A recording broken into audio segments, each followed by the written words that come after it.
أسارير وجه صبيح تسر أسارير وجه صبيح. صلی اللہ علیہ وسلم. اعوذ باللہ من الشیطان الرجیم. بسم اللہ الرحمن الرحیم. کل ہم پڑھے تھے آیت نمبر 101 تک، ہے نا، کہ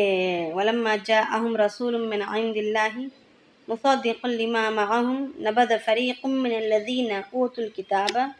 كِتَابَ اللَّهِ وَرَاءَ ظَهْرِهِمْ، یعنی جب ان کے پاس اللہ تعالیٰ کی بھیجی ہوئی کتاب آتی ہے جو رسولوں کے ذریعے سے جو سچ بتلاتی ہے ان کے پاس موجودہ کتاب کو، تو ان میں سے ایک گروہ کیا کرتا ہے، اس کتاب کے احکامات کو اہل کتاب ہونے کے باوجود، یعنی پہلے سے ہر چیز کا علم ہونے کے باوجود اپنے پیٹھ پیچھے پھینک دیتے ہیں، گویا کہ وہ اس کو بالکل جانتے ہی نہیں. تو ایک طرح سے اللہ رب العالمین یہاں پر یہودیوں کی برائیاں بیان کر رہے ہیں، ان کی خصلتیں، بری خصلتوں کو بیان کر رہے ہیں، اور آگے جو ہے ایک اور مزید ایک خصلت کو بیان کر رہے ہیں اللہ پاک، جو جادو کا کام تھا، کہ حالانکہ جانتے تھے کہ یہ ناحق ہے، یہ باطل ہے، اور اس کی شریعت میں کوئی گنجائش یا اجازت نہیں ہے، اس کے باوجود جو ہے ان کی سرکشیوں کی وجہ سے وہ جادو کا استعمال کرتے تھے. تو اللہ رب العالمین یہاں پر اس بات کو واضح کر رہے ہیں کہ وَاتَّبَعُوا مَا تَتْلُو الشَّيَاطِينُ عَلَى مُلْكِ سُلَيْمَانَ، اور یہ پیچھے پڑ گئے مَا تَتْلُو الشَّيَاطِينُ، جس کی شیطان تلاوت کرتے تھے، شیطان پڑھا کرتے تھے، یا شیطان جس منتر کو پڑھا کرتے تھے، یا جس کلام، ان کی لکھے ہوئے کلام، یعنی شیطان کے استعمال کرنے والی چیزیں، شیطان کی بول یا شیطان کے استعمال کرنے والی چیزوں کے پیچھے پڑ گئے. علی ملک سلیمان، سلیمان علیہ السلام کی بادشاہت کے وقت. وما کفر سلیمان ولکن الشیاطین کفروا یعلمون الناس السحر، اور سلیمان علیہ السلام نے کفر نہیں کیا، یعنی ایسی حرکتیں نہیں کی، یعنی شیطان کی بنائی ہوئی گھڑی ہوئی باتوں کی یا ان کے منتر کی تلاوت نہیں کی، یا تو سلیمان علیہ السلام نے کفر نہیں کیا، وہ بالکل شریعت پر چل رہے تھے، پکے ٹھکے وہ مسلمان تھے، وہ نبی تھے، ان کا ہر عمل ہر قول اللہ کے حکم کے مطابق تھا، وہ شیطان کی تابعداری کرنے والے یا شیطان کی مطلوبہ چیزوں کی تلاوت کرنے والے نہیں تھے. یہی اللہ رب العالمین فرما رہے ہیں کہ وما کفر سلیمان، سلیمان نے کفر نہیں کیا، ولیکن الشیاطین کفروا، لیکن شیطانوں نے کفر کیا، یعلمون الناس السحر، اور وہ کیا کرتے تھے، لوگوں کو جادو سکھلاتے تھے. سحر کہتے ہیں ہر چھپی ہوئی چیز کو، سحر یعنی جو نظر نہیں آتی آنکھوں کو، اسی لیے صبح کا وقت بھی، صبح کو بھی کیا کہتے ہیں، سحر کہتے ہیں، یعنی اندھیرا ہوتا ہے، سحری کھانا، یعنی ایسا وقت ہے جو چھپا ہوا ہوتا ہے، تاریکی میں ہوتا ہے، جس میں ہر چیز کھلم کھلا نظر نہیں آ رہی ہوتی ہے، اس کو سحر کہتے ہیں. تو اب یہاں پر بھی سحر جو ہے، جادو کو سحر اس لیے لیا گیا ہے کہ اس کی ہر حرکات، ہر سکنات اور اس کے ہر ارادے، جو بھی چیزیں اس سے جو ہے ملی ہوئی ہیں، وہ چھپی ہوئی ہوتی ہیں. وما انزل علی الملکین ببابل ہاروت و ماروت، اور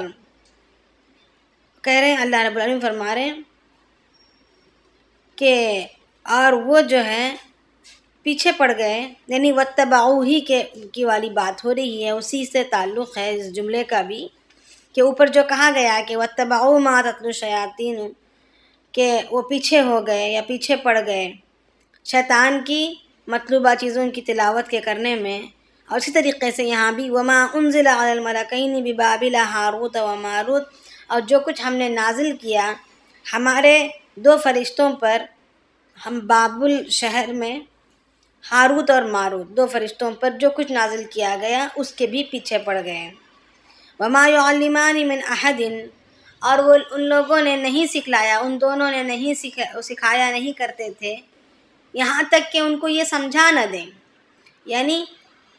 آگاہ نہ کر دیں، بتلا نہ دیں کہ انما نحن فتنۃ فلا تکفر، کہ ہم جو ہے ایک آزمائش ہیں، ہم ایک آزمائش کے لیے بھیجے گئے ہیں، ایک آگاہی کے لیے بھیجے گئے ہیں، سو تم کفر نہ کرو، تم ان چیزوں کے پیچھے نہ پڑو۔ اب اصل میں بات یہ ہوئی تھی کہ ایک دفعہ اللہ کے حضرت سلیمان علیہ السلام کے پاس ایک انگوٹھی ہوا کرتی تھی جس کی وجہ سے وہ انگوٹھی جب بھی وہ اپنے تخت پر بیٹھتے تو اس انگوٹھی کو پہن کر بیٹھتے، اور جب ضرورت خانے پر جانا ہوتا، پیشاب پاخانے کے لیے، جب قضاء حاجت کے لیے جانا ہوتا تو اس انگوٹھی میں اللہ تعالیٰ کا نام لکھا ہوا تھا، تو اس کی وجہ سے اس انگوٹھی کو اتار کر اپنی اہلیہ کو دے دیتے تھے۔ تو ایک دفعہ کا واقعہ یہ ہے کہ جنات جو ہے یعنی شیطان سلیمان علیہ السلام کے بھیس میں ان کا روپ اختیار کر کے آیا اور ان کی بیوی سے وہ انگوٹھی لے گیا اور جا کر سیدھے تخت پر بیٹھ گیا۔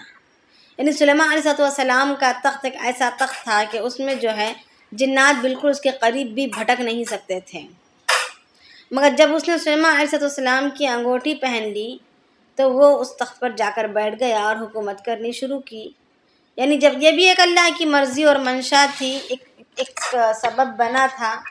اب جب سلیمان علیہ السلام اپنی ضرورت سے فارغ ہوئے اور آ کر اپنی اہلیہ سے اس انگوٹھی کو مانگا تو اہلیہ نے کہا کہ ابھی تو آپ نے لے گئے ہیں، ابھی تو آپ نے مجھ سے لے گئے، اب میرے پاس تو یہ ہے نہیں، ابھی تو آپ نے لے لیا ہے۔ تو سلیمان علیہ السلام سمجھ گئے کہ یہ جناتوں کا کھیل ہے اور یہ لے گئے ہیں، بس اللہ کو جو منظور تھا وہ ہو گیا ہے۔ تو ایک تقریباً کچھ مدت تک شیطان نے سلیمان علیہ السلام کے تخت پر بیٹھ کر حکومت کی، اور من گھڑت یعنی سلیمان علیہ السلام کے جو معجزے تھے وہ معجزے تو اس سے کہاں سے صادر ہو سکتے تھے، مگر انہوں نے کچھ منتر وغیرہ بنا کر اپنے جادو کے ذریعے سے، اپنی جادوئی سحری کچھ کلمات کے ذریعے سے کچھ حرکات کیا کرتے تھے، حکومت بھی چلایا کر رہے تھے، اور ان کی جو بھی من گھڑت جو باتیں تھیں شیاطین کی یعنی منتر وغیرہ کی جس کی وہ پڑھا کرتے تھے، وہ کلمات کو انہوں نے ایک کتاب میں لکھا، درج کیا، اور لوگوں کو سکھلاتے بھی تھے، لوگوں کو بتاتے بھی تھے، اور لوگ جو ہے معجزے اور جادو میں فرق محسوس نہیں کر کے اس کو بھی معجزہ سمجھ بیٹھتے تھے۔ پھر ایک مدت کے بعد جب اللہ کو منظور ہوا کہ سلیمان علیہ السلام کی انگوٹھی واپس کروائی گئی کسی بہانے سے، اور سلیمان علیہ السلام دوبارہ اپنا تخت سنبھالے، تو سلیمان علیہ السلام نے وہ ساری کتابوں کو ان کے تخت کے نیچے گڑھا کھود کر گاڑ دیا۔ روایتوں میں آتا ہے، مختلف بہت ساری روایات ہیں۔ بہرحال جب سلیمان علیہ السلام کا وصال ہو گیا تو جناتوں نے لوگوں کو یہ پٹی پڑھائی کہ سلیمان علیہ السلام جو بھی حکومت کرتے تھے، جو بھی شاہی تخت پر بیٹھے تھے، اور زمین پر ساری کائنات پر جو ان کی حکومت تھی، یعنی جناتوں پر بھی، جانوروں پر بھی، ہواؤں پر بھی، یعنی سلیمان علیہ السلام کو اللہ رب العالمین نے ایسی حکومت دی تھی، ایسی بادشاہت دی تھی جو آج تک کسی کو نہیں دی اور نہ ہی کسی اور کو کبھی قیامت تک ملے گی۔ یعنی ہواؤں پر بھی ان کی حکومت، پانی پر بھی ان کی حکومت، پانی کی ساری مخلوق پر ان کی حکومت، زمین کے اوپر چلنے والی ساری مخلوق پر ان کی حکومت، ہواؤں میں اڑنے والے پرندوں پر بھی ان کی حکومت، یعنی دنیا میں کوئی ذرہ ایسا نہیں تھا جو ان کی حکومت، ان کی محکومیت میں داخل نہ ہو۔ تو اب جو ہے جناتوں نے یہ بات پھیلا دی، یعنی شیاطین نے یہ بات پھیلا دی کہ سلیمان علیہ السلام کے پاس جو یہ زبردست طاقت تھی اور ان کی جو حکومت کا جو راز تھا، وہ راز ان کے تخت کے نیچے دفن ہے۔ یہ اسی راز کے ذریعے سے یہ حکومتیں کیا کرتے تھے۔ تو جنات تو سلیمان علیہ السلام کے تخت کے پاس بھٹک نہیں سکتے تھے، تو انسانوں نے کچھ بیوقوفوں اور نالائقوں نے ان کی بات پر یقین کر لیا اور اس کتابوں کو کھود کر نکالا اور اس کو پڑھنے لگے اور اس کو سچ سمجھنے لگے۔ تو اللہ رب العالمین نے ان کی سلیمان علیہ السلام کی کفر سے برات کے لیے اور جادو اور معجزے میں فرق کو واضح کرنے کے لیے کسی نبی کو نہیں بھیجا بلکہ 2 فرشتوں کو بھیجا، کیونکہ اب فرق بتانا ہو تو بول کر دکھانا ہوگا، کر کے بتانا ہوگا، سارے اصول اس کے بیان کرنے ہوں گے، اور یہ ایک نبی کی شان کے خلاف ہے، یہ کفریہ کلمات ہوں گے، یہ گندے اور گھناؤنے حرکات ہوں گے۔ تو اب ایک گندا اور گھناؤنا کام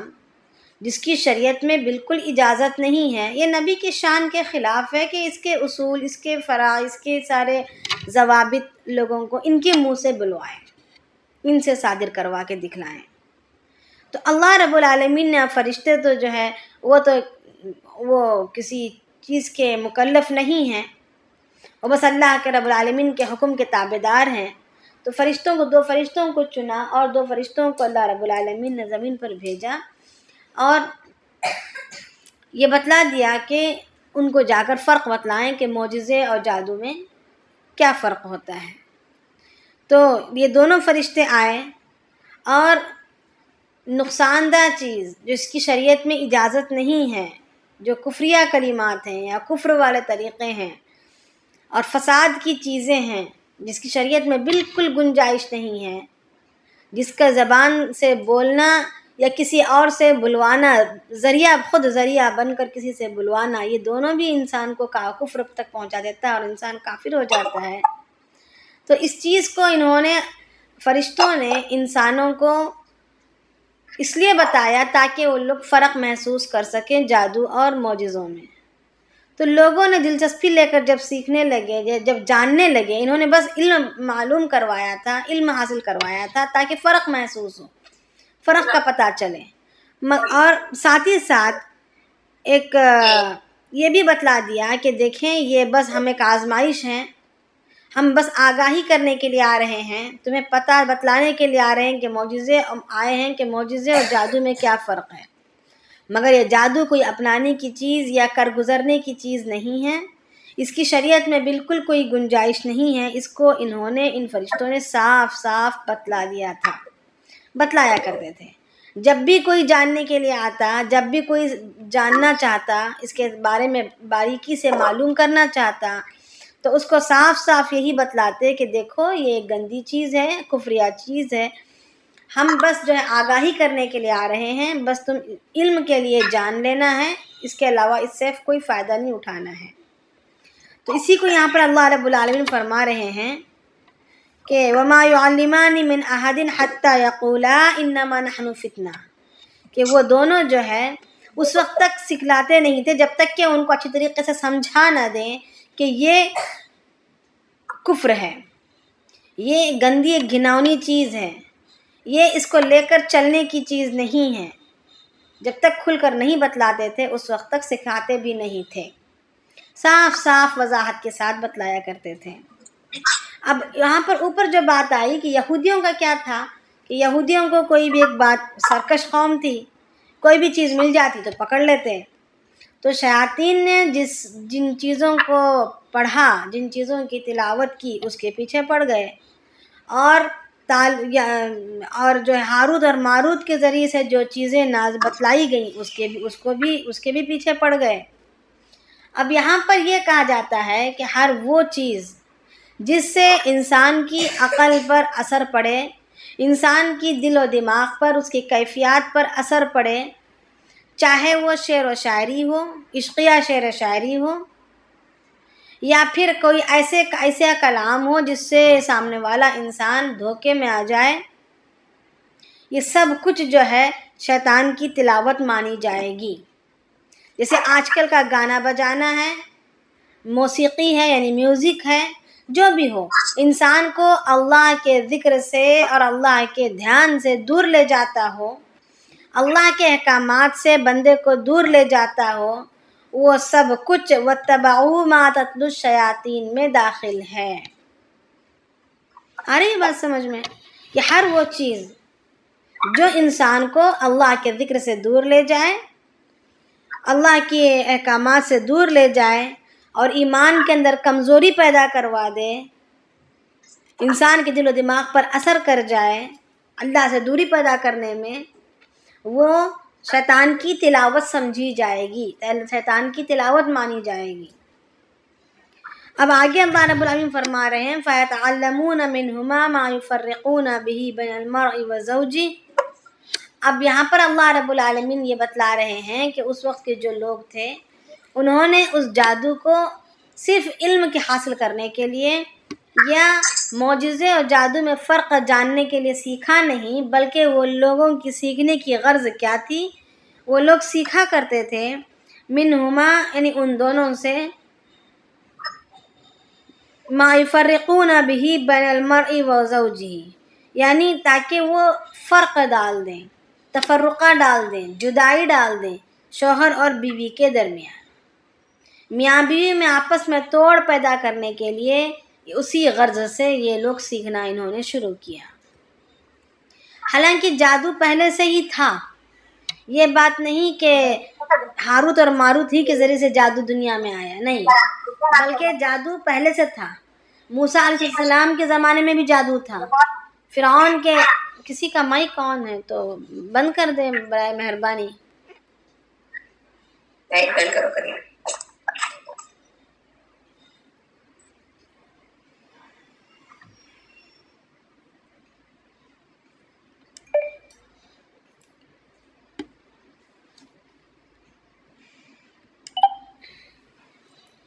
تو جادو تو پہلے سے تھا، اب موسیٰ علیہ السلام کے بعد سلیمان علیہ السلام آئے ہیں دنیا میں، تو موسیٰ علیہ السلام کے زمانے میں جادو کا کھیل کھیلا گیا، یعنی فرعون کے شاہی جادوگروں نے موسیٰ علیہ السلام سے مقابلہ کیا جادو کے ذریعے سے، اور انہوں نے اپنی رسیوں کو ڈالا جو سانپ بن گئی تھی، تو فرعون کا تو پھر موسیٰ علیہ السلام نے اپنے اژدھے کو ڈالا، اپنے لاٹھی کو ڈالا جو اژدھا بن گیا، اور دم کے ذریعے سے بھی اور منہ کے ذریعے سے بھی ان سارے جادوگروں کے سانپوں کو نگل دیا۔ تو یعنی یہ جادوگری کا کھیل، یہ تماشا، جادوگری کا عروج پہلے سے تھا۔ یہ بات نہیں کہ ہاروت اور ماروت نے آ کر جادو سکھلایا، ایسی بات نہیں ہے۔ ہاروت اور ماروت نے آ کر، دو فرشتوں نے آ کر فرق کو بتلایا کہ معجزے میں نبیوں سے جو چیزیں ہوتی ہیں معجزہ اس میں، اور شیاطین کے ذریعے سے جو چیزیں ہوتی ہیں جادو، یہ دونوں میں فرق کیا ہے۔ تو اب یہاں پر اس کے اصول، اس کے فرع، اس کے سارے ضوابط، اس کی باریکیاں اچھی طریقے سے انہوں نے جب بتلائے تاکہ اچھی طریقے سے ان لوگوں کو فرق محسوس ہو جائے اور اس سے بچے، مگر لوگوں نے کیا کہ اس کے ذریعے سے میاں بیوی میں توڑ پیدا کرنے کو سیکھنے لگ گئے۔ اللہ تعالیٰ یہاں پر وہی فرما رہے ہیں کہ فَيَتَعَلَّمُونَ مِنْهُمَا مَا يُفَرِّقُونَ بِهِ بَيْنَ الْمَرْءِ وَزَوْجِهِ، یعنی میاں بیوی میں توڑ پیدا کرنے کے لیے یہ ان لوگوں نے سیکھنا شروع کیا۔ اب یہاں پر وَمَا هُمْ بِضَارِّينَ بِهِ مِنْ أَحَدٍ إِلَّا بِإِذْنِ اللَّهِ۔ اب آگے اللہ رب فرما رہے ہیں کہ وہ اس کے ذریعے سے، یعنی جادو کے ذریعے سے کچھ نقصان نہیں پہنچا سکتے کسی کا بھی اللہ کے حکم کے بغیر۔ یعنی جادو کے ذریعے سے لوگ چاہتے ہیں کہ نقصان پہنچائیں،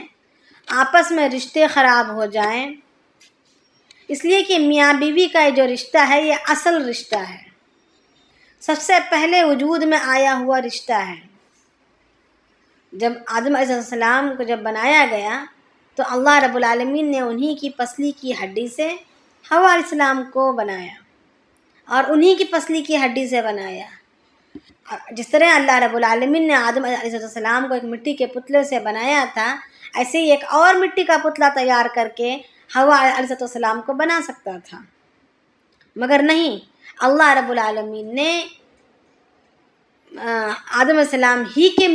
پسلی کی ہڈی سے اس لیے بنایا تاکہ آپس میں موافقت رہے، آپس میں مزاجیں ملیں، آپس میں ان کی سوچ، ان کے خیالات ایک دوسرے سے ملتے رہیں، تاکہ زندگیاں آسان ہو جائیں وجہ یہ کہ یہ میاں بیوی کا جو رشتہ ہے آپس کے سکون کے لیے ہے،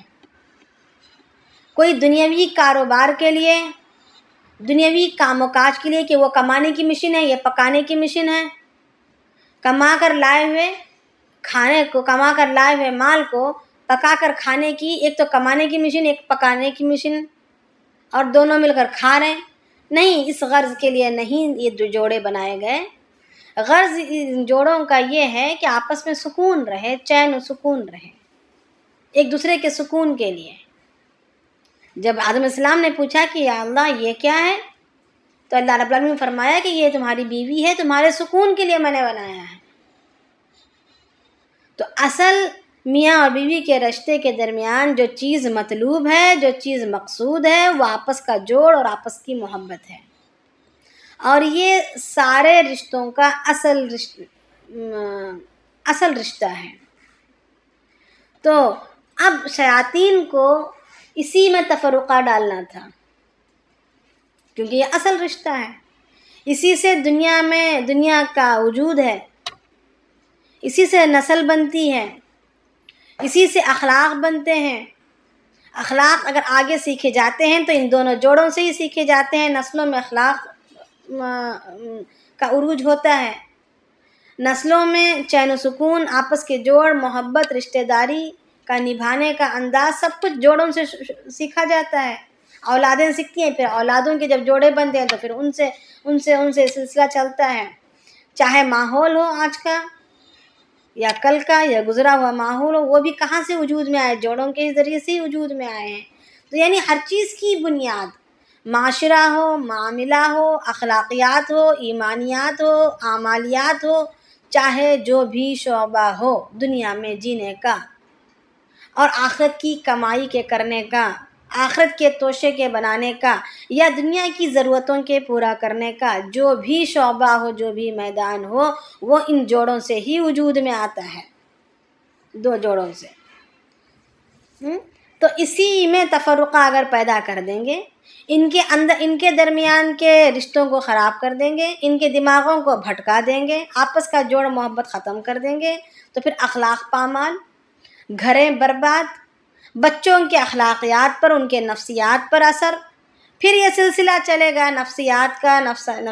کا اور اخلاقیات کا جو بگاڑ ہے، یہ ہر شعبے میں پھر چلے گا۔ یہ کام و کاج میں بھی اس کا اثر آئے گا، ان لوگوں کی خود صحت پر بھی اثر آئے گا، معاملات میں بھی اس کا اثر پڑے گا، معاشرے میں بھی اس کا اثر پڑے گا، اور پھر اسی طریقے سے آپس کے پھر ایمانیات اور اعمالیات میں تو اثر ہوگا ہی ہوگا۔ تو ساری چیزوں کا اصل جڑ یہیں سے شروعات ہوتی ہے۔ تو اس کے لیے شیطان کی ہر دن ہر گھڑی یہی کوشش رہتی ہے کہ میاں بیوی میں آپس میں توڑ پیدا کر دیا جائے۔ ابلیس جو ہے اپنا تخت پانی پر سمندر میں بچھائے بیٹھا ہوا ہے، اس کا تخت سمندروں میں ہے، سمندر پر ہے، اور وہ اپنے سارے لشکروں کو، اپنے سارے شاگردوں کو یا چیلوں کو، جو بھی ہو اس کے اولادوں کو ساری دنیا بھر میں پھیلایا ہوا رکھا ہوا ہے، اور روزانہ شروع غروب کے وقت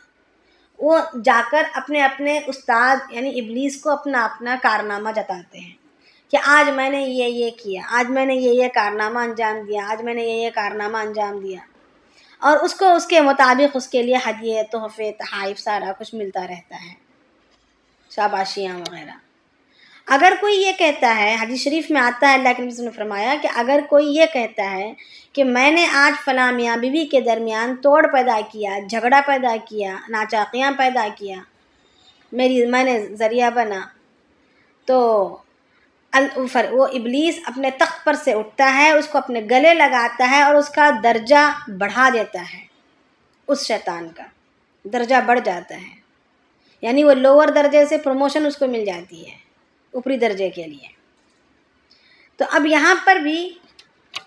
اب یہ شیطان خود آ کر کان میں ہمارے پھونکتا نہیں یا کچھ بولتا نہیں دونوں میاں بیوی کے درمیان، بلکہ یہ انسانوں کے ہی ذریعے سے کرواتا ہے۔ شیطان تو خود بنفس نفس خود نہیں آتا، بلکہ یہ اپنا کام وسوسوں کے ذریعے سے، انسانوں ہی کے ذریعے سے کرواتا ہے۔ کبھی ساس وجہ بن رہی ہیں، کبھی ننند وجہ بن رہی ہیں، کبھی دیورانی، کبھی جٹانی، کبھی بھاوج، کبھی کبھی کوئی کبھی کوئی کبھی کوئی، کبھی اڑوس پڑوس. اور پھر یہ کیا ہو رہے ہیں، اپنے عقلوں کو کھو کر اپنے دل میں پیدا ہونے والے وسوسوں کے ذریعے سے حرکت میں آ کر کیا کر رہے ہیں، وَاتَّبَعُوا مَا تَتْلُو الشَّيَاطِينَ کے زمرے میں داخل ہو رہے ہیں. شیاطین کی تابع داری، وسوسوں کی تابع داری. تو اس کے لیے ہمیں ضروری ہے کہ آپس کے رشتوں میں اگر کوئی دلوں میں کوئی بات پیدا ہو بھی جائے تو اس کو شیطان کا وسوسہ سمجھتے ہوئے اپنے آپ کو روکنا ہے، اور یہ کوشش کرنی ہے کہ کسی بھی ذریعے سے کسی میاں بیوی کے درمیان کسی بھی قسم کی ناچاقی نہ پیدا ہو، اس کا ذریعہ ہم نہ بنیں. ہمیں اتنا بڑا سیرے کی ضرورت نہیں ہے. ہمیں ہمارے اعمال کو بچاتے ہوئے ہمیں اللہ سے ملاقات کرنی ہے. کسی کے درمیان پھوٹ پیدا کرنے کا ہم ذریعہ بن کر ہمارے نام اعمال میں ہم عکارت پیدا نہیں کریں گے، چاہے وہ بھائی بھائی کا رشتہ ہو یا ساس بہو کا رشتہ ہو، کوئی بھی رشتہ ہو. تو اب یہاں پر جو سب سے پہلے جادو جو اللہ تعالیٰ جو فرما رہے ہیں کہ وجہ ان کے سیکھنے کی یہی ہوئی کہ آپس میں میاں بیوی میں توڑ پیدا کر دے، اور اللہ رب العالمین صاف صاف بتلا رہے ہیں کہ وہ ان کا کچھ نقصان نہیں ان میں سے کسی کا وہ نقصان نہیں پہنچا سکتے سوائے اللہ کی اجازت کے. وَيَتَعَلَّمُونَ مَا يَضُرُّهُمْ وَلَا يَنفَعُهُمْ. اور اللہ تعالیٰ فرما رہے ہیں کہ آگے وہ سیکھتے ہیں، وہ ایسی چیز سیکھ رہے ہیں جو نہ ہی وہ نقصان پہنچا سکتی ہے نہ ہی وہ نفع دے سکتی ہے. ایک ایسی کھوکھلی اور بے بنیاد چیز ہے جادو، نہ یہ نقصان کسی کو اپنی ذات سے نہ نقصان پہنچا سکتی ہے نہ نفع پہنچا سکتی ہے. بس یہ ایک عقلوں کو دلوں میں وسوسے پیدا کرے گی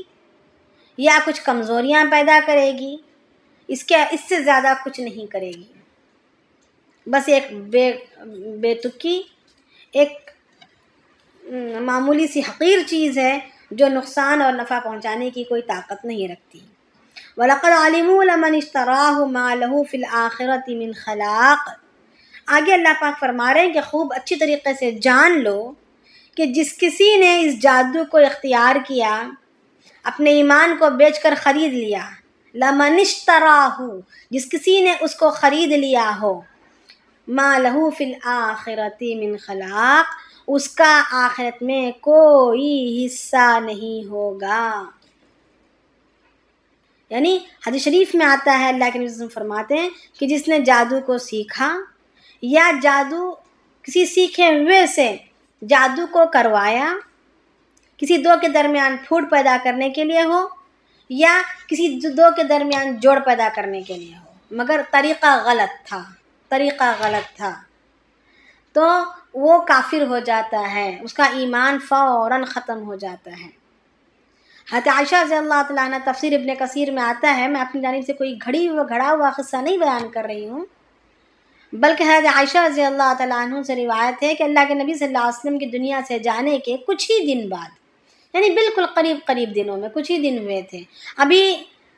دیہاتوں میں دور دراز میں اللہ کے نبی صلی اللہ علیہ وسلم کی وصال کی خبر پہنچی بھی نہیں تھی. ایک عورت آئی اور آ کر اللہ کے نبی صلی اللہ علیہ وسلم کو پوچھا کہ اللہ کے نبی صلی اللہ علیہ وسلم کہاں ہیں؟ تو حضرت عائشہ رضی اللہ تعالیٰ عنہ نے بتلایا کہ ان کا وصال ہو چکا، دنیا سے پردہ فرما گئے. تو خوب رونے لگی، خوب پٹ کر رونے لگی اور کہنے لگی کہ پھر میرا کیا ہوگا، میں تو برباد ہو گئی، میرا اب کچھ نہیں بنے گا، میرا تو سب کچھ اڑ جڑ گیا. بہت زیادہ رونے لگی، پریشان ہونے لگی. تو عائشہ رضی اللہ تعالیٰ نے پوچھا کہ بات کیا ہے، ماجرا کیا ہے؟ تو اس نے کہا کہ میرا شوہر مجھ سے ناراض ہو کر چھوڑ کر چلا گیا، تو میں شوہر کی خوشامدی حاصل کرنے کے لیے میں بڑی پریشان رہی، بہت ہی زیادہ میں پریشان ہو کر میں نے ایک یہودی عورت سے اس کو میں نے بیان کیا، میرے اپنے واقعے کو. عورتوں کی جیسی عادت ہوتی ہے، میاں بیوی میں کچھ ہو جاتا ہے تو بیان کرتے ہیں کسی اپنے چاہنے والی سے، اپنی ملنے والی سے. اس طریقے سے میں نے بیان کیا تو اس نے مجھ سے کہا کہ میں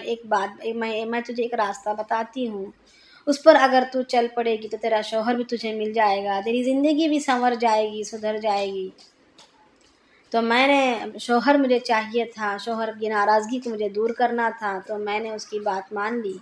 تو اس نے 2 کتے لائے۔ اب وہ یہ کتوں سے مراد آپ یہ نہ تصور کریں کہ انڈیا کے چھوٹے چھوٹے کتے ہوں گے، بلکہ یہ اونچے اونچے بڑے بڑے کتے ہیں، جیسے ہمارے یہاں پر بھی دکھنے میں آتا ہے کہ بڑے بڑے قد کے ہوتے ہیں۔ تو 2 کتے لے آئے اور ان 2 کتوں پر ان دونوں عورتوں نے اپنے آپ کو بٹھایا اور یہ لوگ چلے بابل شہر کی طرف۔ تو وہاں پر جو ہے ہاروت اور ماروت سے اس نے ملاقات کروائی اور کہا کہ جا کر ان سے بیان کر اپنے واقعے کو۔ تو جب ان سے بیان کیا تو انہوں نے کہا کہ دیکھو یہ جو راستہ ہے یہ ایمان کو تمہارے ختم کر دے گا، یہ اچھی چیز نہیں ہے، ایمان تمہارا فوراً ختم ہو جائے گا۔ تو جب اس نے دیکھا، جب اس نے سنا، وعیدیں سنی، ایمان کے ختم ہو جانے کی بات سنی، تو اس عورت نے اپنا ارادہ پلٹ دیا اور اس عورت سے کہا کہ نہیں یہ تو مجھ سے نہیں ہو سکے گا۔ تو اس نے منایا، پھسلایا، اس عورت نے زور لگایا کہ نہیں نہیں، تیرا شوہر تجھے اگر ملنا ہو تو تجھے ماننا پڑے گا۔ تو پھر اس نے پھر اس کا ذہن بن گیا، تو یہ پھر جا کر اس نے اصرار کیا کہ نہیں میں تیار ہوں۔ تو وہاں پر ایک تندور پڑا ہوا تھا، تنور تھا، تو کہا کہ تم اس تنور میں جا کر پیشاب کراؤ اور جو چیز مجھے دیکھو گے مجھے ہمیں آ کر بتانا۔ تو یہ گئی پیشاب کرنے کے لیے، مگر اس کا جی نہیں مانا، واپس آ گئی اور آ کر جھوٹ میں کہہ دیا کہ ہاں میں نے کر لیا پیشاب۔ تو انہوں نے پوچھا کہ کیا تم نے کیا دیکھا؟ کیا دیکھا؟ تو اس نے کہا کہ میں نے کچھ نہیں دیکھا۔ تو ان لوگوں نے کہا کہ تو پھر تو جھوٹ بول رہی، جب کچھ نہیں دیکھا تو نے تو جھوٹ بک رہی ہے، تو نے پیشاب ہی نہیں کیا ہے۔ تو یہ دوبارہ ہمت کر کے گئی اور دوبارہ بھی واپس آ گئی اور آ کر جھوٹ کہہ دیا کہ میں نے کر لیا۔ انہوں نے پوچھا کہ کیا دیکھا؟ تو کہا کہ کچھ نہیں دیکھا۔ تو کہا کہ تو تب تو جھوٹ بول رہی ہے۔ تو پھر یہ تیسری بار گئی، پھر واپس آئی، پھر چوتھی بار اس نے ہمت کر کے پیشاب کر دیا۔ تو جیسے ہی اس نے پیشاب کیا اس تندور میں، تو اس نے اپنی آنکھوں سے دیکھا کہ اس کے دل سے ایک پر رونق، ایک نور کی شکل کا ایک گھوڑ سوار اپنے چہرے پر نقاب ڈالے ہوئے نکلا اور آسمانوں کی طرف نکل کر چلا گیا۔ اب یہ آئی، آ کر اس نے کہا کہ میں نے ایسی ایسی چیز دیکھی۔ تو کہا کہ وہ تیرا ایمان تھا، وہ اب چلا گیا، اب تو اس قابل ہو گئی کہ تو اب جادو سیکھ سکتی ہے۔ یعنی ایمان پہلے سلب ہو جاتا ہے ارادے کے کرنے پر، پھر انسان جادو اتنا ہی اس کا تیز اثر اور ہوتا ہے۔ تو جیسے ہی اس نے دیکھا تو یہ جو ہے پھر اس نے سیکھا، مگر اس کے دل کے اندر ایک قسم کی بے چینی و بے قراری تھی۔ تو یہ آئیں اللہ کے نبی صلی اللہ علیہ وسلم کے پاس توبہ استغفار کرنے کے لیے اور اپنے ایمان کو دوبارہ حاصل کرنے کے لیے۔ تو دیکھا کہ اللہ کے نبی صلی اللہ علیہ وسلم دنیا سے وصال کر چکے تھے، تو خوب رو رہی تھی اور خوب پریشان ہو رہی تھی۔ تو صحابہ رضی اللہ عنہ اجمعین بھی جمع ہو گئے اور صحابہ نے فتویٰ یہ دیا، اس نے کہا کہ میں نے ایک ذرہ برابر کے لیے بھی اس سیکھے ہوئے علم سے فائدہ نہیں اٹھایا ہے۔ میں نے اس کو نہ کیا، نہ میں نے اس کو فائدہ اٹھایا۔ میں نے کچھ شوہر کو منانے کے لیے ہو یا کسی اور چیز کے لیے میں نے کوئی اس سے حرکت نہیں کی، کوئی عمل نہیں کیا، مگر مجھے اب کرنا بھی نہیں ہے، مجھے اپنا ایمان واپس چاہیے۔ تو صحابہ نے فتویٰ یہ دیا کہ جب بالکل تو سچی پکی توبہ کرنا چاہتی ہے اور تو نے بالکل اس سے کوئی عمل نہیں کیا ہے، استعمال نہیں کیا ہے اس چیز کو، تو خوب توبہ استغفار کر، اللہ پاک انشاءاللہ تجھ کو معاف کر دیں گے۔ اس لیے کہ اللہ کے نبی صلی اللہ علیہ وسلم کی حدیث ہے کہ اللہ کے نبی صلی اللہ علیہ وسلم نے فرمایا ہے کہ جو کوئی جادو کرتا ہے یا جادو سیکھتا ہے یا جادو کرتا ہے یا کرواتا ہے، اس کی گردن اڑا دی جائے۔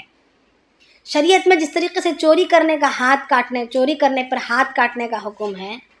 زنا کرنے پر سنسار کرنے کا یا کوڑے لگانے کا حکم ہے، جس طرح خون کے بدلے خون، آنکھ کے بدلے آنکھ، ناک کے بدلے ناک قصاص میں دینے کا حکم ہے، اسی طریقے سے جادو کرنے کے بدلے میں گردن اڑا دینے کا حکم ہے۔ اس لیے کہ انسان ایمان سے نکل جاتا ہے، کفر میں داخل ہو جاتا ہے، اور شریعت میں جو انسان ایمان لانے کے بعد کفر میں داخل ہوتا ہے وہ مرتد کہلاتا ہے، اور مرتد کے لیے شریعت جو ہے قتل کی حد جاری کرتی ہے۔ مرتد ہونے والوں کو قتل کرنے کا حکم ہے۔ اگر کوئی اسلام میں داخل ہی نہیں ہوا ہو، پہلے سے مشرک ہو، پہلے سے کافر ہو، اور اس کو اسلام میں لانے کے لیے زبردستی کرنے کی شریعت اجازت نہیں دیتی. لا اکراہ فی الدین، کہ دین میں زبردستی نہیں ہے اسلام میں داخل کرنے کے لیے. مگر اگر کوئی اسلام میں داخل ہو جائے تو پھر چوری کرے گا تو ہاتھ کاٹا جائے گا، شراب پیے گا تو کوڑے مارے جائیں گے، تہمت لگائے گا تو کوڑے مارے جائیں گے، زنا کرے گا تو سنسار کیا جائے گا، قتل کرے گا یا کسی کا نقصان کرے گا تو اسی کے برابر اس کا نقصان کیا جائے گا یا اس کی گردن اڑا دی جائے گی. اسی طریقے سے جادو کرنے والے یا کروانے والے کی بھی گردن اڑا دینے کا حکم ہے. یعنی اتنی شرعی طور پر اتنی زیادہ سخت بات ہے یہ کہ کسی دو کے درمیان، چاہے میاں بیوی ہو یا کوئی اور ہو، کسی دو کے درمیان تفرقہ پیدا کرنے کے لیے یا کسی کام کے بگاڑنے کے لیے یا کسی کو کچھ بھی نقصان پہنچانے کے ارادے سے کوئی حرکت کا کرنا، چاہے وہ زبان سے ہو، کیونکہ آیت کے شروع میں اللہ پاک نے فرمایا، جادو کی بات تو بعد میں آئی، پہلا یہ کہا وَاتَّبَعُوا مَا تَتْلُو الشَّيَاطِينَ، کہ شیطان جس کی تلاوت کرتے ہیں، کرنے کی بات نہیں ہے یہاں پر، تلاوت کرنے کی بات ہے. یعنی کوئی ایسے کلمات کا بولنا جس سے کسی کے درمیان تفرقہ پیدا ہو جائے. تو مفسران کرام فرماتے ہیں، تفسیر میں آتا ہے، صحابہ رضی اللہ عنہم سے منقول ہے کہ جیسے چغل خوری ہے، چغلی لگانا، کسی کی برائی کسی کے سامنے بیان کرنا تاکہ اس کی ذریعے سے ان کی عزت گر جائے، وہ ان کے اندر دوریاں پیدا ہو جائیں، ان کو ڈانٹ پڑ جائے، کسی بھی وجہ سے کچھ تو ایسی حرکتیں کرنا تاکہ اس کا کچھ نہ کچھ نقصان ہو جائے. یہ سب جو ہے وَاتَّبَعُوا مَا تَتْلُو الشَّيَاطِينَ میں داخل ہے. جادو تو چلو ایک الگ چیز ہو گئی، مگر یہ جو ہماری روزمرہ کی جو زندگی میں، آپس کے گھروں میں، ہمارے معاملات میں جو چیزیں ہمارے خاندانوں میں جو چلتی ہیں، یہ وَاتَّبَعُوا مَا تَتْلُو الشَّيَاطِينَ میں داخل ہے، جو جادو سے پہلے بیان کی جا رہی ہیں. اور اللہ رب العالمین فرما رہے ہیں کہ اس کے ذریعے سے ان کا ذاتی طور پر کچھ بگڑے گا نہیں، بلکہ جس نے کیا ہے اسی کا سب کچھ بگڑ رہا ہے. اللہ کے نبی علیہ السلام کے زمانے میں ایک جادوگرنی عورت پکڑائی گئی، اس کو اللہ کے نبی صلی اللہ علیہ وسلم نے گردن اس کے اڑانے کا حکم دے دیا اور اس کی گردن اڑائی گئی. تو کسی بھی قسم سے جھاڑ پھونک کرنا، گرہ پر پھونک مارنا، دم گانٹ مارنا گرہ پر، اسی طریقے سے کوئی بھی ایسی حرکت، ایسے ٹونے ٹوٹکے کرنا جس کے ذریعے سے کچھ خرابیاں پیدا ہو جائیں، یہ شریعت میں سراسر حرام ہے. اب ہم اس کو کوئی بھی بھیس دے کر اس کو جائز بنانے کی کوشش نہیں کر سکتے. سرے سے یہ چیزیں حرام ہیں، ان کا کچھ نہیں بگڑے گا. عارضی طور پر ہو سکتا ہے کچھ نقصان ہو جائے، عارضی طور پر ہو سکتا ہے کچھ پریشانیاں آ جائیں جس پر کیا گیا ہو، مگر تقدیر تو نہیں ٹلے گی. جادو سے تقدیر تو نہیں ٹلتی. ہم ان کی تقدیر میں جی بات بتائیں جی کہ دیکھیں زنا پہ سنسار کی سزا ہے، لیکن توبہ بھی ہے، سنسار کے ساتھ توبہ بھی ہے. اسی طرح سپوز کسی نے جادو کیا، ابھی مجھے یہ بتائیں یہ جو لوگ تعویذ کراتے ہیں یہ بھی جادو کے زمرے میں آتے ہیں؟ دیکھیں، اب اللہ کے نبی صلی اللہ علیہ وسلم کے پاس، اللہ کے نبی صلی اللہ علیہ وسلم پر بھی جادو کرایا گیا، اور اللہ کے نبی صلی اللہ علیہ وسلم نے اس جادو کے اثر کو زائل کرنے کے لیے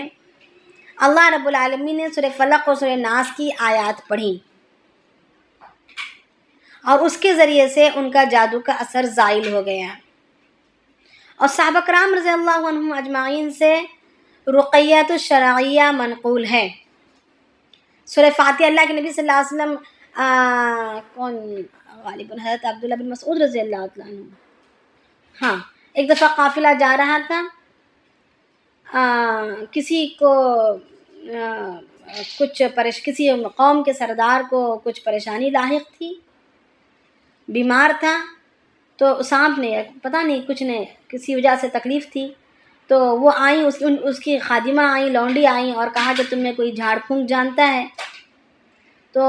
صحابہ فرماتے ہیں کہ ہم میں کا ایک شخص اٹھا اور اٹھ کر اس کے ساتھ چل دیا، اور جا کر اس نے پڑھ کر اس کو کچھ تو پڑھ کر اس کو دم کیا، تو وہ فوراً صحت یاب ہو گیا۔ تو اس کے بدلے میں اس نے بہت ساری قیمت اور بکریاں، اونٹ وغیرہ کچھ ہدیے میں، بہت ساری چیزیں ہدیے میں بھی دیے۔ تو ابھی واپس آئے، لوٹے جب قافلہ جب مدینہ آیا تو اللہ کے نبی صلی اللہ علیہ وسلم سے انہوں نے یہ بات طے کی کہ جب ہم اس وقت تک اس کو ہاتھ نہیں لگائیں گے جب تک کہ اللہ کے نبی صلی اللہ علیہ وسلم سے اس واقعے کو بیان نہ کر دیں۔ تو جب اللہ کے نبی صلی اللہ علیہ وسلم کے پاس جب مدینہ پہنچے تو اللہ کے نبی صلی اللہ علیہ وسلم کے پاس آئے اور آ کر کہا، سارا واقعہ بیان کیا۔ تو اللہ کے نبی صلی اللہ علیہ وسلم نے وہ جنہوں نے دم کیا تھا وہ عبداللہ بن مسعود رضی اللہ تعالیٰ عنہ تھے۔ تو اللہ کے نبی صلی اللہ علیہ وسلم نے پوچھا کہ تم نے کیا پڑھ کر دم کیا تھا؟ تو انہوں نے کہا، یا رسول اللہ میں کیا جانتا جھاڑ پھونک کو، میں تو سورہ فاتحہ پڑھ کر دم کیا تھا۔ اب سورۃ الفاتحہ تو سورۃ الشفا بھی ہے۔ تو اللہ کے نبی صلی اللہ علیہ وسلم نے مسکراتے ہوئے کہا کہ بہت اچھا کیا، تمہیں کیسے پتا تھا کہ یہ جو ہے جھاڑ پھونک میں کام آئے گا؟ یہ کہتے ہوئے اللہ نے فرمایا کہ یہ پاک مال ہے، اس کو تم آپس میں بانٹو اور میرا بھی حصہ لگاؤ۔ یعنی خود اپنی بھی اصولی اللہ کے وسلم نے کر لی کہ میرا بھی اس میں حصہ لگاؤ۔ تو یعنی یہ قرآنی کلمات کے ذریعے سے کسی تکلیف دہ کو قرآن کے ذریعے سے، اللہ کے کلام کے ذریعے سے زائل کرنا، یہ جادو ٹونے میں نہیں آتا۔ ہاں البتہ اگر غلط طریقے اختیار کیے گئے ہوں، سننے میں آیا ہے کہ سورہ اخلاص کو الٹا پڑھا جاتا ہے، پتہ نہیں کیسے الٹا پڑھا جاتا ہے۔ بہرحال کچھ عاملوں کے کچھ حرکتیں ہیں جو بالکل گندی ہیں، شریعت کے خلاف ہوتی ہیں، جس میں شیاطین کو خوش کیا جاتا ہے اور شیاطین کے ذریعے سے مدد لی جاتی ہے، یہ حرام ہے۔ خون بہانا، پھر جی تعویذ جو گلا میں پہنتے ہیں، اگر وہ دیکھیں تعویذ جو گلے میں پہنتے ہیں، اگر کسی کا ایمان کمزور ہے، خود پڑھنے کی اتنی صلاحیت نہیں ہے، اتنی سمجھ بوجھ نہیں، یا اتنا ایمان قوی نہیں کہ خود پڑھ کر اپنا دفاع کر سکیں، اور جیسے چھوٹے بچے ہیں خود اپنا پڑھ کر دفاع نہیں کر سکتے ہیں، تو ان کے لیے تعویذ کی اجازت دی جاتی ہے، وہی تعویذ جو قرآنی آیات کی ہو، کچھ اور اس میں بکواس لکھا ہوا نہ ہو، اور لیا کس سے ہو؟ بالکل جو ہمیں پتہ ہو کہ پکے ٹکے وہ شریعت کے پابند ہیں، پیسے کمانے کے لیے نہیں بلکہ مخلوق کی خدمت کرنے کے لیے، اور ان کی خود کی زندگی نبی اکرم صلی اللہ علیہ وسلم کے سنتوں کے پوری مطابق ہو، اللہ کے احکامات کو باقاعدہ پورے 100% طریقے سے وہ اپنانے والے ہوں،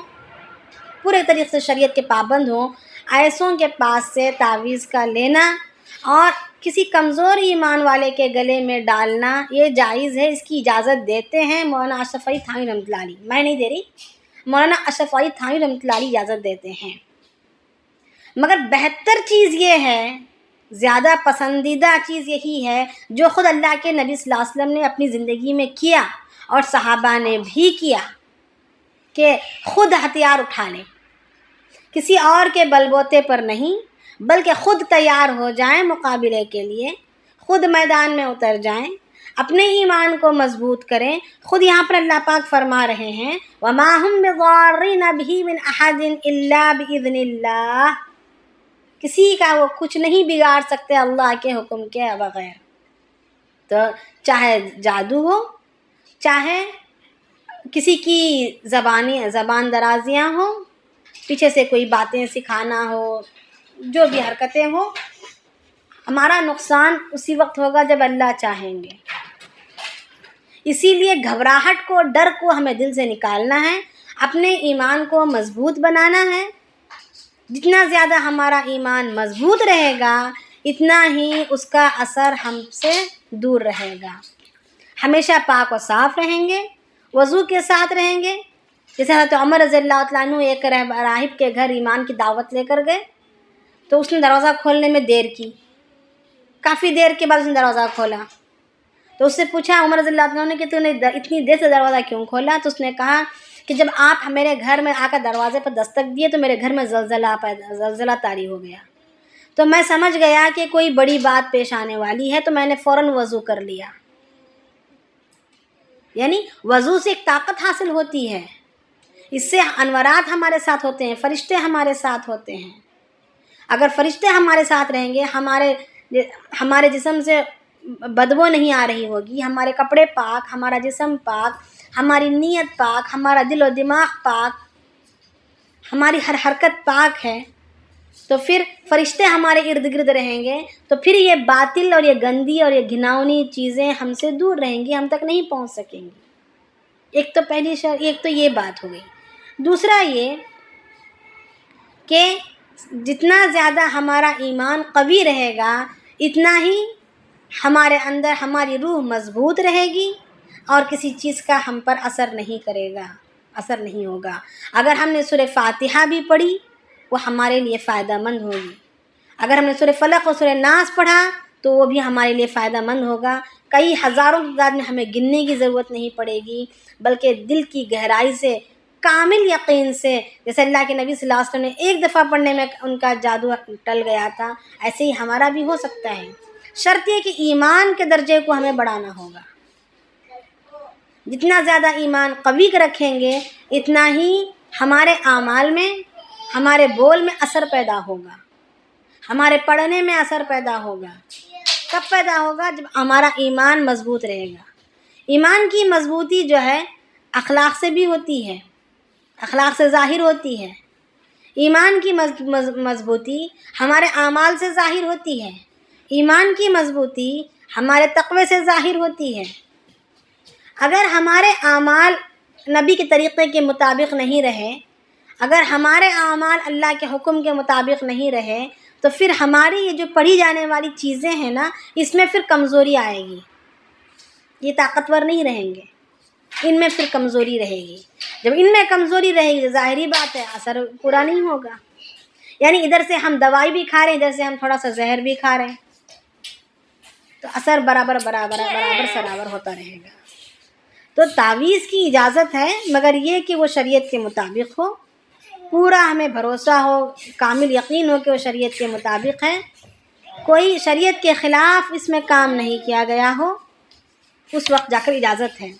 مگر یہ بات نہیں کہ یہ اسی سے ہوگا، یہ یقین رکھنا گناہ ہے. یہ یقین رکھنا کہ یہ تعویذ میں نے ڈالا ہے، اب میرا کوئی کچھ نہیں بگاڑ سکے گا، یہ شرک ہے. فلانوں سے میں نے تعویذ حاصل کر لی ہے، اب میرا سب اچھا ہو جائے گا، اب میں جیت گئی، اب میرا کچھ نہیں بگاڑ سکتا. نہیں، بلکہ اللہ کے کلام میں طاقت ہے، اللہ کے فضل میں طاقت ہے، اللہ تعالیٰ کی قدرت میں طاقت ہے. اگر وہ چاہیں گے تو میرا کوئی کچھ نہیں بگاڑ سکے گا. میں نے اللہ کو پکارا ہے، اب میرا کوئی کچھ نہیں بگاڑ سکے گا. میں نے اللہ سے مانگ لیا ہے، میں نے اللہ کے نبی کے طریقے کے مطابق میں نے اعمال کر لیے ہیں، اب میرا کوئی کچھ نہیں بگاڑ سکیں گے. یہ ہونا چاہیے، یہ اصل ہے.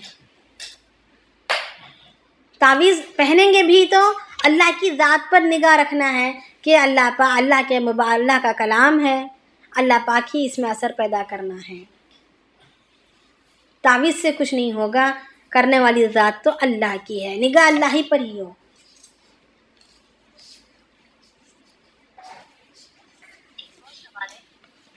جی، بعض لوگ یہ کہتے ہیں نا کہ گھروں میں آیتل کرسی لگاؤ یا لگاؤ، تو کیا یہ جائز ہے؟ مجھے سنائی نہیں دیا، آپ کی آواز صاف نہیں ہے، آپ دوبارہ بتائیں. ہاں، یہ بعض اوقات لوگ کہتے ہیں نا گھروں میں یہ آیتل کرسی لگانا یا چاروں کو لگانا، یہ نظر یہ نہیں ہوتی یا جادو اگر کچھ بھی ہے تو کیا یہ جائز ہے؟ برکت ابھی دیکھیں، برکت تو ہوگی ہی. جیسے گھروں میں تصویر لٹکانے کے بارے میں آتا ہے کہ اللہ کے رسول نے فرمایا کہ جس گھر میں تصویریں لٹکائی ہوئی ہوں گی اس گھر میں رحمت کے فرشتے نہیں آئیں گے، اس گھر میں شیاطین کا داخلہ ہوگا. تو جس طریقے سے ایک معمولی سی انسان کی بنائی ہوئی تصویر، جاندار کی تصویر لگانے پر اتنا اثر ہے کہ انسان کے ہاتھ سے بنائی ہوئی تصویر ہے،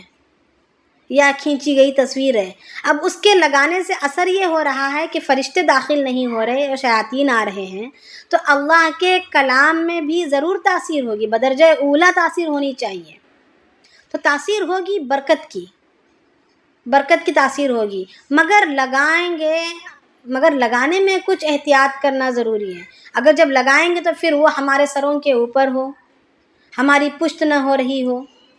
پھر اب اس پر دھول چڑھ جائے تو اس دھول کی صفائی آپ کیسے کریں گے؟ وہ اللہ کے کلام سے مس ہوئی دھول ہے. اب اس کو ہم یوں ہی کچرے میں ڈال دیے یا جھٹک دیے، یعنی اس کی بے احتیاطی کے ساتھ گندے کپڑے سے پوچھ دیے، یا تو صاف کپڑے سے بھی پوچھے اور جا کے ہم نے ایسا دھویا کہ وہ ڈرینیج میں نالے میں چلا گیا. نہیں، پھر اس کا احتیاط کرنا پڑے گا. اس صفائی کے بعد اس دھول کو یا اس صفائی کے پانی کو آپ کسی پاک جگہ میں ڈالنا ہوگا، یعنی پھر اس کی احتیاطیں پھر ضروری ہوگی، لازمی ہوگی آپ کو کرنے کی. مگر برکت تو ہوگی ضرور. جس طریقے سے تصویروں کے لگانے سے فرشتے نہیں آتے، اسی طریقے سے اپنے گھروں کو دیگر حرام کردہ چیزوں سے پاک رکھ کر اگر قرآنی آیات کو لگائیں گے تو ضرور فرشتے آئیں گے. جہاں پر فرشتے آئیں گے وہاں پر رحمت بھی آئے گی، رحمت نازل ہوگی. تو اس طریقے سے اس بات کو ہم سمجھ سکتے ہیں. تقال العثار العظام به ويغدو الهوى ككبش ذبيح بذكر الإله تطيب الحياة تسر أسارير وجه صبيح تسر أسارير وجه صبيح.